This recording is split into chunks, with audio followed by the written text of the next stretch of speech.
Exposition à Zurich des échanges entre la Perse et l'Europe dans l'art au XVIIe siècle. Un siècle pendant lequel il y a eu beaucoup plus d'échanges qu'on ne pourrait le penser entre les deux cultures. Elles se sont même influencées l'une l'autre.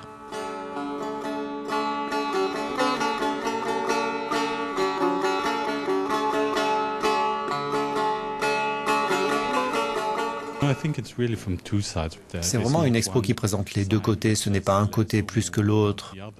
Et ce qui, je pense, est très intéressant, ce sont les différentes façons dont les deux réagissent l'un par rapport à l'autre.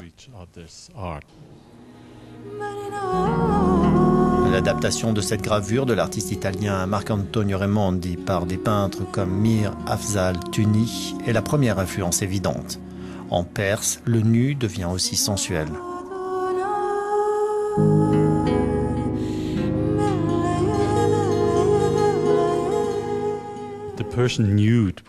Le nu perse était quelque chose qui pourrait avoir été développé au travers des contacts avec les Européens. On ne s'y attendait pas parce qu'on avait certains préjugés, une certaine idée du comportement éthique islamique et on ne pensait pas que cela existait. Mais ce n'est pas vrai, ils ne copiaient pas les Européens, ils l'avaient adapté en quelque chose de nouveau.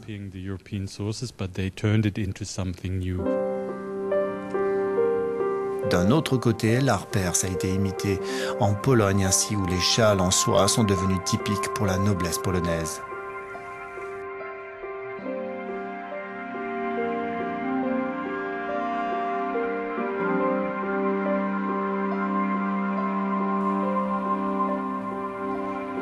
Et cette expo ne s'en tient pas au passé, elle intègre des œuvres de 7 artistes iraniens contemporains qui prouvent que le dialogue continue.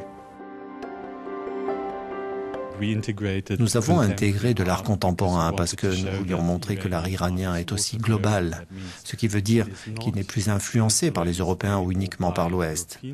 Mais c'est le type d'art qui réagit au marché global ou à des idées globales, qui peuvent réagir à la présence ou à une situation iranienne, mais qui donne aussi des idées au public du monde entier.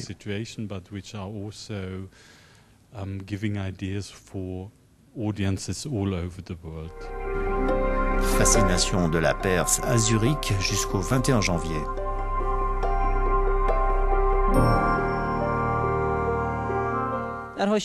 Dans cette partie de l'exposition, l'ensemble Nour interprète un concert de fusion en reliant musique iranienne et musique occidentale des siècles derniers.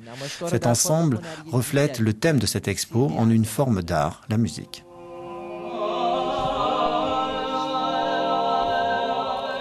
Ce dialogue Est-Ouest a trouvé un écho dans la musique de l'ensemble Nour. Il a été fondé en 2000 et c'était la première expérience où se répondaient musique iranienne et ensemble vocal européen. La question, c'est pourquoi nous avons choisi la musique médiévale pour la partie européenne de notre ensemble. Or, je pense qu'il y a 3 éléments en commun avec la musique perse. Premièrement, elle est modale. Ensuite, elle est inspirée par les gens. Et enfin, il y a l'improvisation qui existe dans la musique médiévale.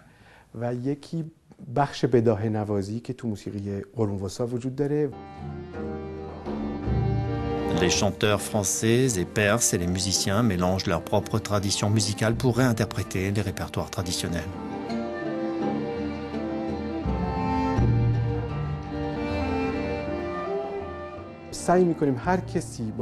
Chacun dans notre ensemble essaye de jouer sa partie dans le contexte de ses propres traditions musicales.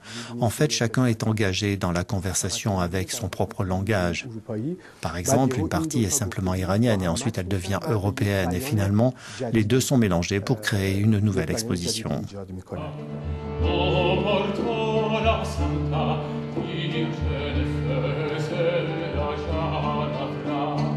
A igreja é vera e desce